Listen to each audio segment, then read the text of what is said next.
Loin à vol d'oiseau de Vincent Capler. Colette Cornu. Colette Cornu avait, dans son enfance, tendance à oublier qu'elle avait des bras.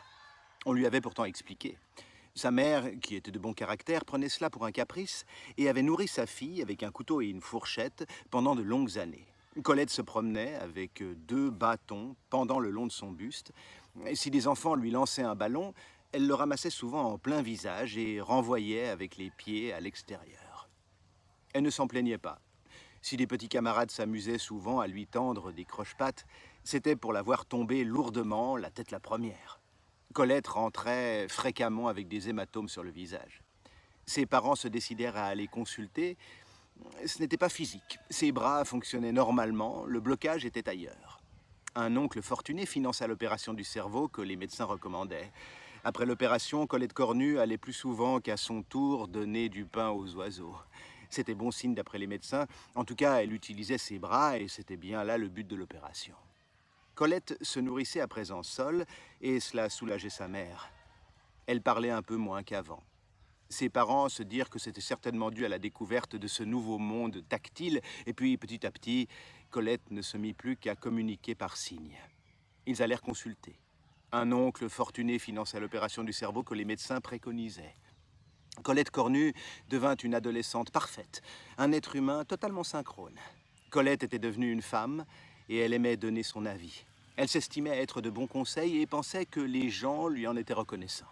Elle fut surprise en cette fin d'après-midi-là de découvrir le message qui clignotait sur son répondeur. « Colette, je te maudis. Tu n'es qu'une grognasse avec tes conseils à la con. On m'a prise pour une pute dans ma petite robe jaune. Ça met mes formes en valeur, mon cul. On m'a traité de pute, je te dis. Tout ça parce que je t'ai écouté. Tu ferais mieux de subir une 3e opération du cerveau avant de conseiller les gens. Je te maudis. » Les bras lui en tombèrent. Colette se rendit immédiatement au salon de coiffure de son amie Corinne Chevalat pour éclaircir la situation. Le salon était ouvert, les 3 coiffeuses étaient au travail, mais la porte d'entrée vitrée était fermée. Colette essaya un premier temps d'atteindre la poignée avec son pied droit. Le premier essai fut infructueux. À la 2e tentative, Colette coinça son pied entre la poignée et la porte vitrée avec fracas. Les coiffeuses et leurs clientes se retournèrent vers la porte sans vraiment comprendre ce qui se passait.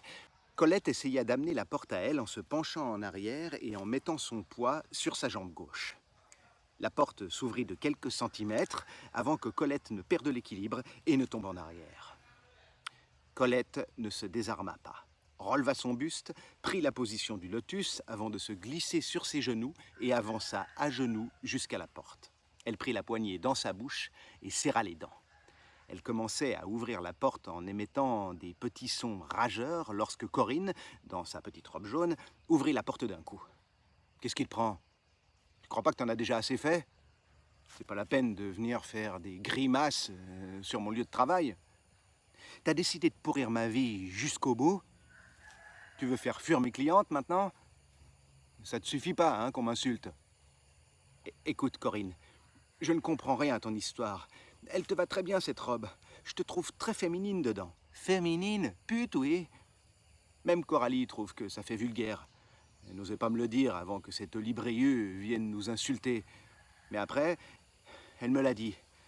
Et moi aussi, je te l'avais dit. Mais t'as tellement insisté, j'aurais jamais dû t'écouter. Laisse-moi maintenant, je t'en prie. Corinne rentra dans le salon. Colette resta désemparée à genoux devant l'entrée. Elle colla son visage contre la vitrine et effectua une flexion avec ses jambes pour se remettre debout. Elle gagna l'arrêt de bus le plus proche. Le bus arriva. Le chauffeur lui fit un signe, l'enjoignant à appuyer sur le bouton externe pour activer l'ouverture de la porte. Colette donna un coup de pied vers le bouton, mais manqua à nouveau sa cible. Le chauffeur interpréta ceci comme de l'agressivité et démarra en trombe.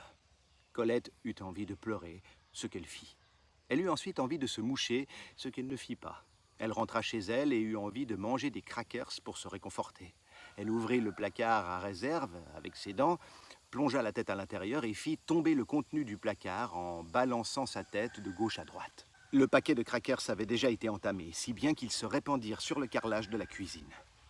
Colette se coucha par terre et grignota son apéritif à même le sol. Elle se dit que Corinne avait été vraiment injuste. Son physique n'était pas à toute épreuve et elle avait seulement cherché à la rendre plus séduisante. Colette se rappela ses rêves de jeunesse. C'était tellement agréable de manger couché comme les Romains. Ils n'avaient pas de crackers à cette époque et c'était peut-être leur seul défaut.